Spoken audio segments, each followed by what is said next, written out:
अस्सलाम वालेकुम। आज मैं थोड़ा मेज़बान मोहम्मद मर्दी ते मेरे नाल मौजूद ने मेहमान मुसन्नफ इब्राहिम दीना मोहम्मद सुनैन भट्टी साहब ते अज असी साडा पंजाबी दा चैनल है कुक पाकिस्तान फूड ते असी अज पंजाबी दे बारे में प्रोग्राम कर रहे हैं ते इन्हां दे नाल सवालात करांगे। पहला सवाल है पंजाबी दी तरीक बारे दस पाओ जी। मोहम्मद मुकरम भट्टी साहब, इस तो पहला कि असीं पंजाब की तारीख के बारे गल करिए, मैं जरूरी समझना वा कि सब तो पहला असीं पंजाब बारे गल करिए, क्योंकि पंजाबी की तारीख दरअसल पंजाब की तारीख पंजाब की है, इसकी तारीख की है। जो असीं इहदे बारे गल करांगे तो सानूं पंजाबी की तारीख भी सामने आ जाएगी। तो इस हवाले नाल अज जिस मैं टॉपिक के उत्ते गल करांगा वो है पंजाब, मां बोली पंजाबी, हज़रत ख्वाजा गुलाम फरीद रहमतुल्लाह अलैह दे सियासी अफकार। हज़रत ख्वाजा गुलाम फरीद रहमतुल्लाह अलैह नामवर पंजाबी सूफी शायर ने, जिन्होंने ये एजाज़ हासिल है कि उन्होंने तहरीक पाकिस्तान के हवाले भी शायरी की है। जो असी तहरीक दे पस मंज़र या पेश मंज़र के बारे गल करने वो दो गल्लां दसनियां बहुत जरूरी ने।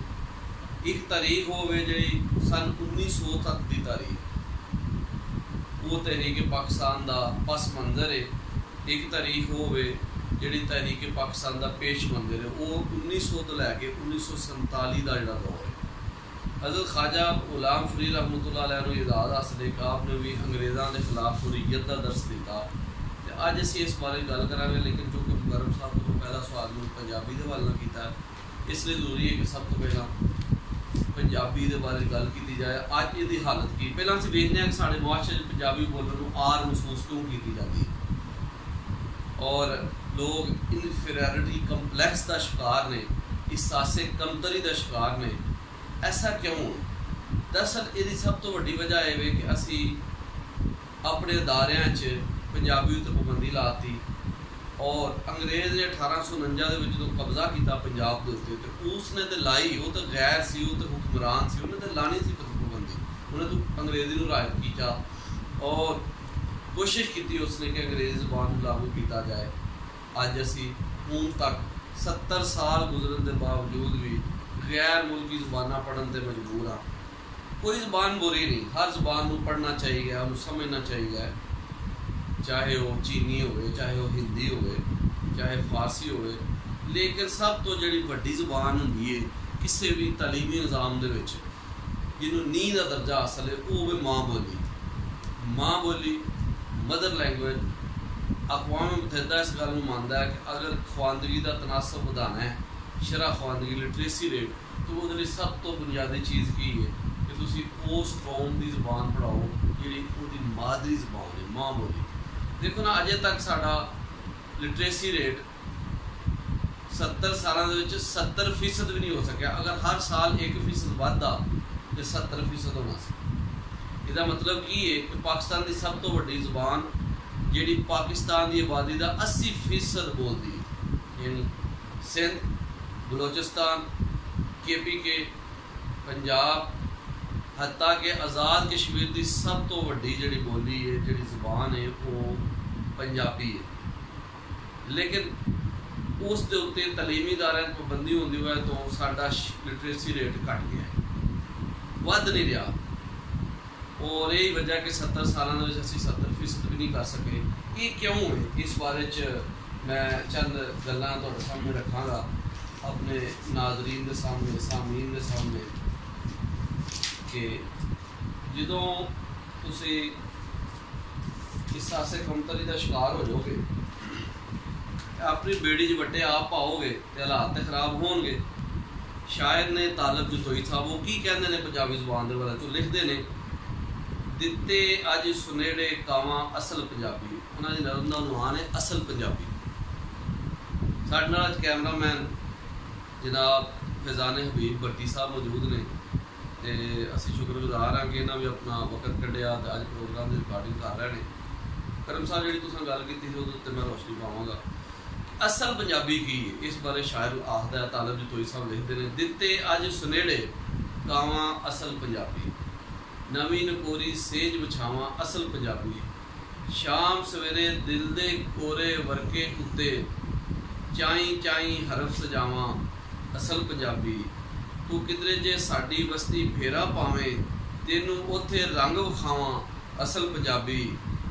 ਖੇਡਣ ਜਿਹੜੀ ਛੈਲ ਛਬੀਲੇ ਬਾਂਕੇ ਗੱਭਰੂ ਤੈਨੂੰ ਮੈਂ ਉਹ ਖੇਡ ਖਿਡਾਵਾਂ ਅਸਲ ਪੰਜਾਬੀ। ਤੂੰ ਆਖੇ ਤੇ ਮਹਿਰ ਮੁਹੱਬਤ ਪੱਕੀ ਕਰੀਏ ਪਗੜੀ ਤੇਰੇ ਨਾਲ ਵਟਾਵਾਂ ਅਸਲ ਪੰਜਾਬੀ।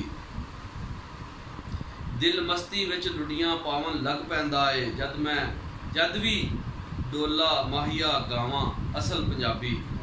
ਡੋਲੇ ਮਾਹੀਏ ਤੇ ਟੱਪੇ ਇਹ ਸਾਡੇ ਲੋਕ ਗੀਤ ਨੇ। ਉਸ ਬਾਰੇ ਸ਼ਾਇਰ ਆਖਦਾ ਦਿਲ ਮਸਤੀ ਵਿੱਚ ਲੁੱਡੀਆਂ ਪਾਵਨ ਲੱਗ ਪੈਂਦਾ ਏ ਜਦ ਵੀ ਡੋਲਾ ਮਾਹੀਆ ਗਾਵਾਂ ਅਸਲ ਪੰਜਾਬੀ।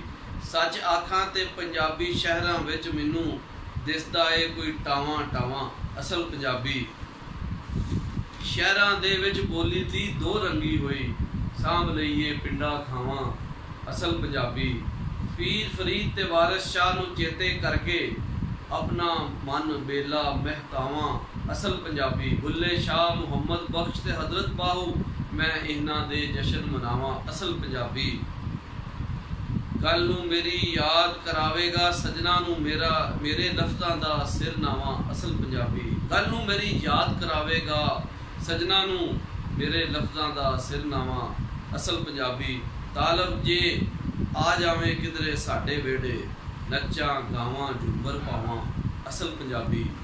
ਤੇ ਗੱਲ ਹੈ ਭਾਜੀ ਅਸਾਂ ਅਸਲ ਪੰਜਾਬੀ ਵੱਲ ਜਾਣਾ ਹੈ ਮਗਰ ਅਸਲ ਪੰਜਾਬੀ ਦੇ ਵਿੱਚ ਕਿਉਂ ਹੈ ਇਹ ਹਾਇਲ ਕਿਹੜੀ ਚੀਜ਼ ਹੈ ਕਿ ਜਿਹੜੀ ਕਿ ਸਾਨੂੰ ਪੰਜਾਬੀ ਤੋਂ ਦੂਰ ਰੱਖਦੀ ਹੈ। ਮੁਨੀਰ ਨਿਆਜ਼ੀ ਸਾਹਿਬ ਦੇ ਸ਼ੇਰ ਮੈਂ ਤੁਹਾਡੇ ਸਾਹਮਣੇ ਰੱਖਾਂਗਾ ਕਿ ਅਸਲ 1849 ਤੋਂ ਬਾਅਦ ਜਿਹੜੀ ਜੁਦਾਈ ਸਾਡੀ ਪੈ ਗਈ ਪੰਜਾਬੀ ਦੇ ਨਾਲ ਉਸ ਬਾਰੇ 'ਚ ਮੁਨੀਰ ਨਿਆਜ਼ੀ ਸਾਹਿਬ ਦੀ ਇੱਕ ਨਜ਼ਮ ਹੈ ਫਿਰਾਕ ਦੀ ਇੱਕ ਰਾਤ।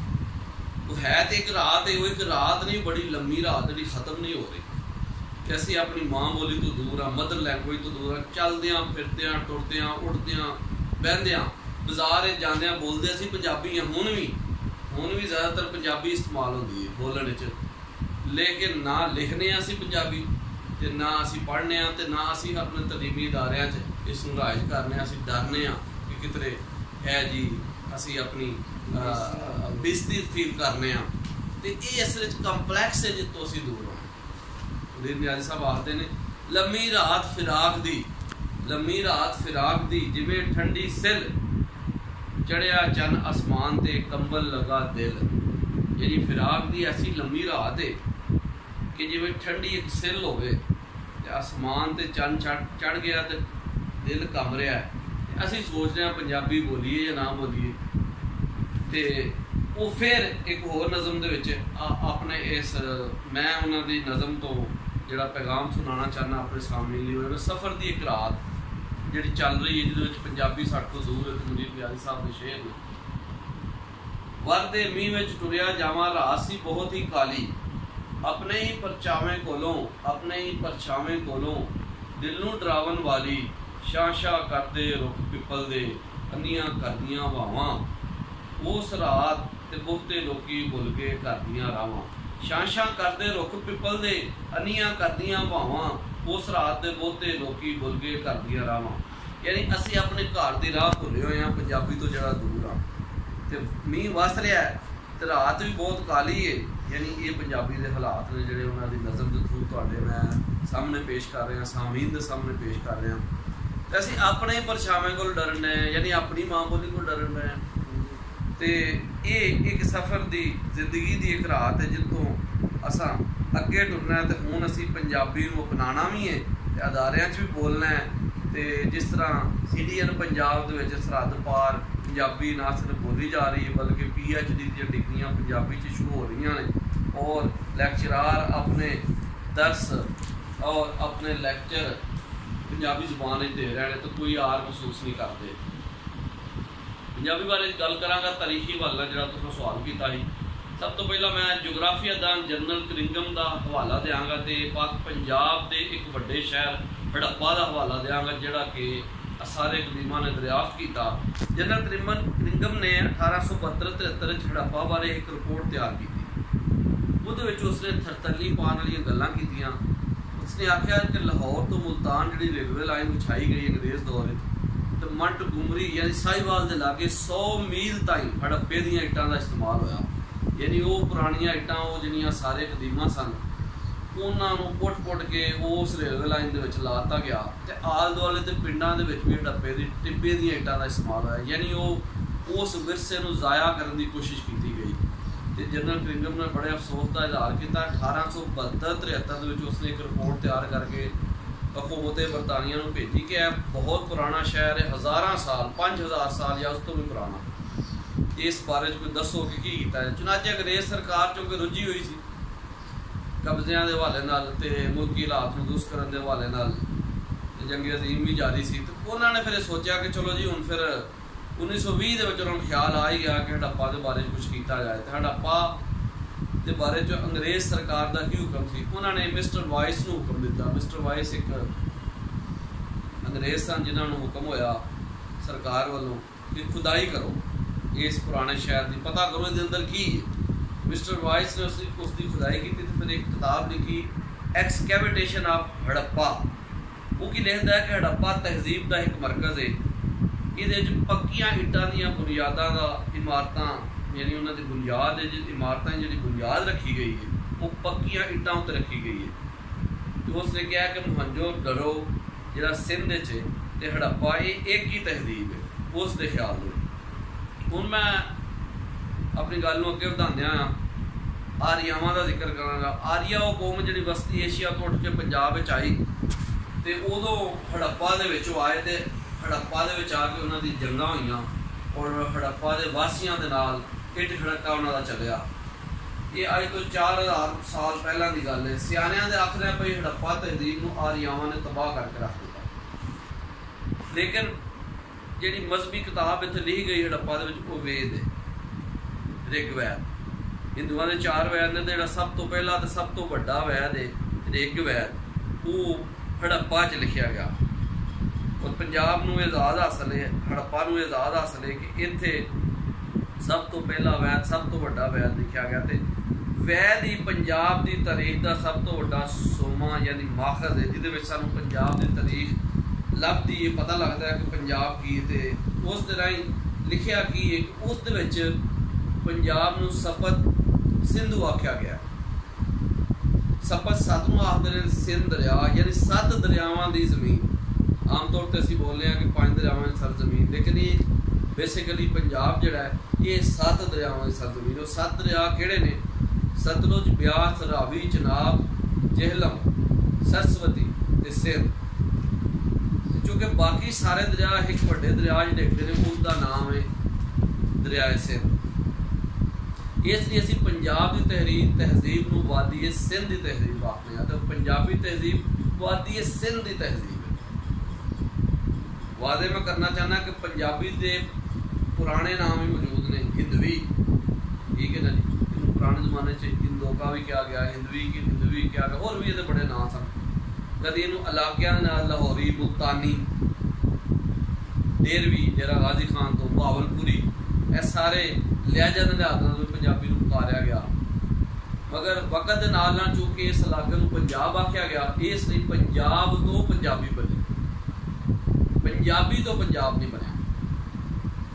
क्योंकि 5 दरिया आके डिगदे हैं दरिया सिंध दे विच, ते इसलिए इत्थों के इलाके नूं पंजाब आख्या गया। यानी 5 पानियां की सरजमीन ते 7 दरिया इकट्ठे जो होंदे ने ते फिर एक वड्डा दरिया बनदा, उसदा नाम है सिंध दरिया। तो पंजाब की तहजीब वादी सिंध की तहजीब है।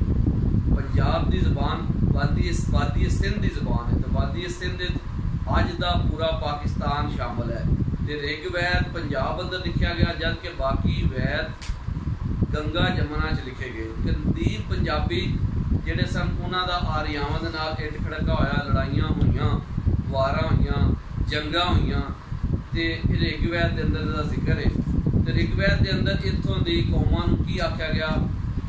5 जनिया दृष्टि, यानी 5 कौमां दी धरती। उन्हां 5 कौमां नूं ऋग्वेद दे अंदर इस तरह तकसीम किया गया।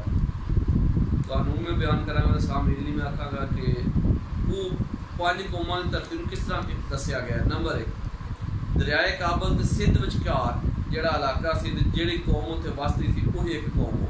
नंबर 2 दरियाए सिंध ते जेहलम विचकार ਜਿਹੜਾ ਇਲਾਕਾ ਸੀ ਉੱਥੇ ਜਿਹੜੀ ਕੌਮ ਵਾਸਤੇ ਦੂਸਰੀ ਕੌਮ ਹੋ ਗਈ। ਤੀਸਰੀ ਕੌਮ ਜਿਹਲਮ ਤੇ ਚਨਾਹ ਵਿਚਕਾਰ, ਚੌਥੀ ਕੌਮ ਚਨਾਹ ਤੇ ਰਾਵੀ ਵਿਚਕਾਰ, ਪੰਜਵੀਂ ਕੌਮ ਰਾਵੀ ਸਤਲੁਜ ਤੇ ਸਰਸਵਤੀ ਵਿਚਕਾਰ। ਇਸ ਤਰ੍ਹਾਂ 5 ਕੌਮਾਂ ਇੱਥੇ ਆਬਾਦ ਸਨ, ਜਿਨ੍ਹਾਂ ਨੂੰ 5 ਜਨਿਆਂ ਕ੍ਰਿਸ਼ਟੀ ਵੀ ਕਿਹਾ ਗਿਆ ਰਿਗਵੇਦ ਦੇ ਅੰਦਰ। ਇੰਝ ਅਸੀਂ ਕਹਿ ਸਕਦੇ ਹਾਂ ਕਿ ਪੰਜਾਬ ਨੂੰ ਜੁਗਰਾਫਿਆਈ ਲਿਹਾਜ਼ ਨਾਲ, ਯਾਨੀ ਜੁਗਰਾਫਿਆਈ ਪੱਖੋਂ ਸਪਤ ਸਿੰਧੂ ਯਾਨੀ 7 ਦਰਿਆਵਾਂ ਦੀ ਸਰਜ਼ਮੀਨ ਆਖਿਆ ਗਿਆ। ਇੱਥੋਂ ਦੇ ਵਸਨੀਕਾਂ ਦੇ ਲਿਹਾਜ਼ ਨਾਲ ਪੰਜਾਬ ਵਸਨੀਕਾਂ ਦੇ ਪੱਖੋਂ 5 ਜਨਿਆਂ ਕ੍ਰਿਸ਼ਟੀ ਆਖਿਆ ਗਿਆ। ਇੰਝ ਰਿਗਵੇਦ ਤੇ ਪੰਜਾਬੀ ਦੀ ਤਾਰੀਖ ਦਾ ਸਭ ਤੋਂ ਵੱਡਾ ਸੋਮਾ ਸੋਰਸ ਯਾਨੀ ਮਾਖਜ਼ ਹੈ, ਤੇ ਰਿਗਵੇਦ ਤੋਂ ਹੀ ਸਾਨੂੰ ਪਤਾ ਲੱਗਦਾ ਹੈ ਕਿ ਇਹ ਸਪਤ ਸਿੰਧੂ ਹੈ। ਹੁਣ ਅਸੀਂ ਅੱਜ ਦੇ ਮਹਾਨ ਸੂਫੀ ਸ਼ਾਇਰ ਹਜ਼ਰਤ ख्वाजा गुलाम फरीद रहमतुल्लाह अलैह ਬਾਰੇ ਗੱਲ ਕਰਾਂਗੇ, ਪਰ ਵੇਖਦੇ ਹਾਂ ਕਿ ਉਹਨਾਂ ਪੰਜਾਬ ਲਫ਼ਜ਼ ਨੂੰ ਕਿਸ ਤਰ੍ਹਾਂ ਵਰਤਿਆ ਹੈ। ਇੱਕ ਜਗ੍ਹਾ ਫਰਮਾਉਂਦੇ ਨੇ ਆਪਣੀ ਕਾਫੀ ਦੇ ਅੰਦਰ, ਸਾਡਾ ਦੋਸਤ ਦਿਲੀ ਦਾ ਨੂਰ ਮੁਹੰਮਦ ख्वाजा, ਦੋਲਾ ਯਾਰ ਚਹੀਦਾ ਨੂਰ ਮੁਹੰਮਦ ख्वाजा, अरब भी तैडी अजम भी तैडी, सिंध पंजाब का राजा। यानी आप दी जिहड़ी हुकूमत है वो पंजाब के अंदर भी सिंध के अंदर भी।